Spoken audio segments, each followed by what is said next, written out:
the idea is Stanford should be a leader in the responsible use of AI in discovery and also in clinical care. How can we identify these patients using AI? So we're developing huge models using lots of electronic medical record from Kaiser Permanente, from Stanford, from Sutter, to really understand what are the factors that contribute to someone's risk and how might that be used. So I'm really excited about this possibility then of having this very scalable platform where the AI agents can teach themselves to become more and more powerful scientists, and then can complement our expertise, right, and can help with us to really make new discoveries.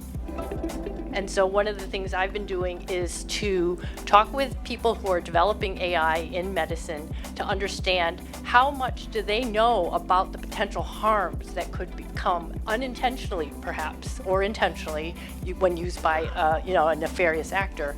And how aware are they of those things? And do they feel responsible for trying to mitigate those harms before they happen?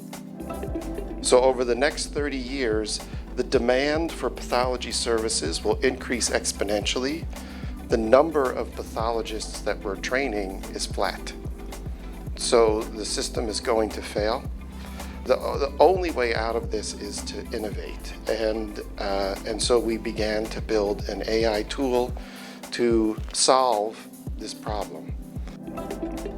In the long run, because of the data infrastructure that we have here, because of the talent that we have, we are well on our way to create an AI-based guardian angel who will be able to watch over you during surgery when you are not there to advocate for yourself.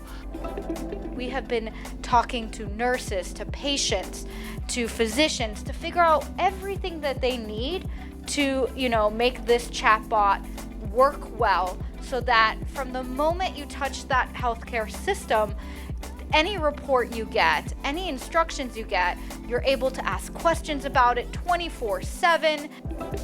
We have hundreds of other colleagues who are doing amazing things, and it's quite an exciting time to be at Stanford Medical School.